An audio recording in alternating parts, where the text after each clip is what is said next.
his contribution towards the film's music has been exemplary, because right from sending me small details about ragams, small interviews and small interesting anecdotes about his working style, and from the time when he worked with Raja Garu and so many other famous music directors.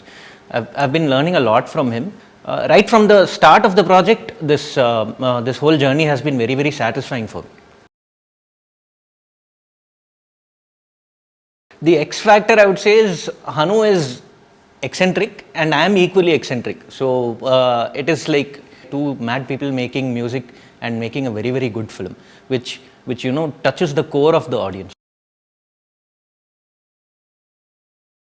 Hanu and me always have this kind of one gentle fight about which song is better. I'm very happy with the response that we've got on the songs, because on the musical side, we've tried to be very rich. I have not used even one single plastic sound in the album. The movie is as real as it can get, and the songs are as organic as they can be. So I've done maximum effort from my. This is probably my best work till date. So it's an album that will stand. Hopefully it will stand the test of time. See, one is we all miss SPB sir. There is no one who can fill that void. The only person I could think of to sing those songs, the two songs that released, other than SPB, was SPB Charan, because he's got the same voice texture, he's got the same intonation of singing, he's got a very similar style of delivering, and a voice timbre that matches SPB Garu. We decided, okay, let's. I thought through this for a very long time. I posted this thing to that sir, and he was also very happy about the choice of the singer.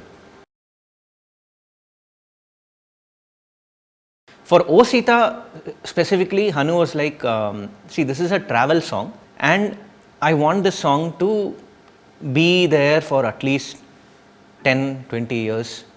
The shelf life of the song has to be that big. For a song that demands that kind of an approach, I would rather turn back time and go back to the 70s or 80s, where there was this typical mix and mash of when Ilayaraja Garu and SPB Garu were like ruling the music industry to a great extent. This song has a slight inspiration from that time. So it is like turning the clock back in time to probably the 70s or the 80s. So that was the brief given to me. Intandam song was the song that was first done for the film. Initially it was a rain song, but the way they have shot it, a rain song would just be an understatement. Right now it is on a completely different level. The song is melodious. The song is soothing, and I have not used any synthetic instruments. I have only gone with everything live. So it's a lot of hard work put, and the kids who sang in the song, the chorus portion of the song, that then Meena, Punya ma'am, it's a lot of work put in by not just me, it is by the entire team, my wife, my engineers, all the instrumentalists, everyone.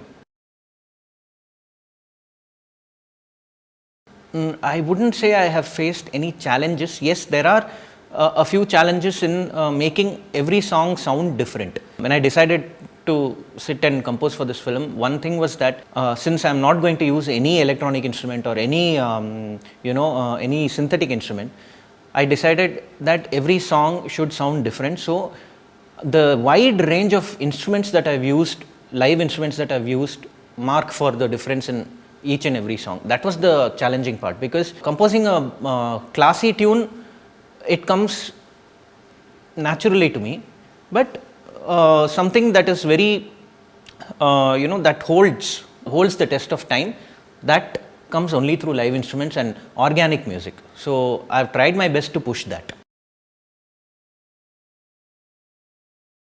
Actually, the film is such that you do not require a song like that, because the film is very real, It is not a usual, it's not a very, very light-hearted film. This film will really, when you go and watch it in theaters, it will really do something to you, because it's deep, it is real, and it is, when we see these regular films, we have this hero intro and we have this heroine intro. That kind of grammar is not there in Sitaramam. It is very, very real and rooted, and it really, it's like when how people used to be when in the 1960s and 70s, how people really used to be. That is the way it's been shot, and that is the character of the film. So this film actually does not require anything like that. Mainly, what I've done is, I've done a small research based on songs that came out between 1960s and 1980s, Telugu film songs. And one thing peculiar that I found out in all these songs were that they were mostly based on Hindolam raga. So I have not gone and used Hindolam raga, because I wanted this song to, though I wanted it to sound periodical, but at the same time the usage of instruments and everything has been done according to that time. Like we have veena, we have violin, flute, guitar, and there is a certain plethora of Middle Eastern instruments that I've used in the film. The other few songs that were hits in between 1960s and 80s were from other ragams. So I have tried to specifically concentrate on that, and I hope I've done justice to the whole thing. In one word, it would be soulful, because it's a lot of effort that we put from our side, and it's not just in Telugu, even in Tamil and Malayalam, the amount of care that we've taken to make sure that the language does not sound dubbed, and the lyrics don't sound dubbed, and that the sense is different in each language. For example, in Tandam, the beginning portion of the melody is different in Tamil, because that fits better for Tamil. Going through those comments in YouTube also makes me feel really happy, because there are people who recognize that. All the lyricists, the whole team has been working really hard and getting to get the output. It's a very different kind of a ragam. It's loosely based on Khamaj and a little bit of Natabhairavi here and there, but actually the basic idea of this thing is, the song is, it is synonymous of a kind of a wedding, but not a very, very, very, very celebrative South Indian wedding. Something that is very, very, when two hearts meet, there is a rhythm between them, something like that. It is not with, when we have a wedding, we have like some thousands and 2,000s of people coming in. This song is not like that. It is just two hearts celebrating love and discussing their wedding, discussing their marriage, discussing their future, something on a very close question answer kind of a session. And this was penned by Sirivennela Sitaram Shastri Garu, who is no more with us, but you won't believe the kind of interactions I've had with that man. He is a gift to Telugu language, because not just Telugu language, he's so well versed with alankarams, he's so well versed with alliterations and figure of speech and the power of language, that I had a conversation with him for 3 hours sitting in the composing session. He came to the composing session and graced me with his presence and sat down, and we were just randomly talking about the beauty of language, beauty of Sanskrit, Tamil, Telugu, Hindi, everything put together. He was one thing that I'll always still carry with me till the last moment, is the fact that he said that I love the fact that you are good with language. The other day I was checking my Instagram account, and there was one comment that I received from a person, and it was like, I've been listening to this song for almost 50 times or 52 times or something. So that it means a lot, because they've been counting the number of times the replay has been, the play button has been pressed. Dulquer is a great singer. For all those who don't know, Dulquer is a very, very good singer, and his music sense is very, very good. And apart from all that, his presence in the frame as an actor.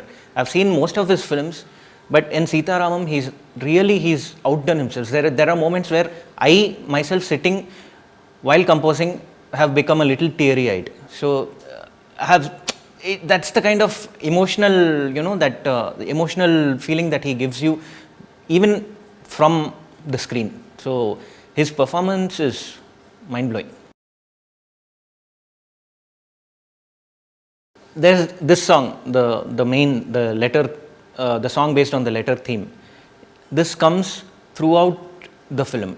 You'll be hearing it in bits and pieces here and there, because the letter is the thing that connects Sita and Ram. Because if there is no letter, there is no film.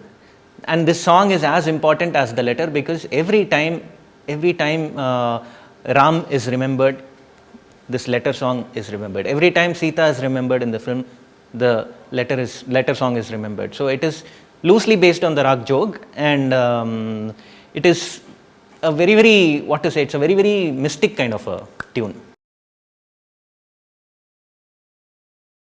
Swapna has been a great support for the entire music production right from the start, because even before, when Hanu narrated the script to me, she has already started asking how is the work coming along and all that. So the kind of interest and the kind of freedom that I got here, mainly with Swapna Cinemas and Vaijayanti Movies, I will always be very thankful, because this is the kind of freedom I don't get anywhere. Not many production houses give me this kind of freedom, because there is always this fixed template of, there has to be this kind of a song, there has to be that kind of a song. No, this is a journey that I've started while starting composing for Sita Ramam, and I hope this continues with Vaijayanti and Swapna. Thank you so much.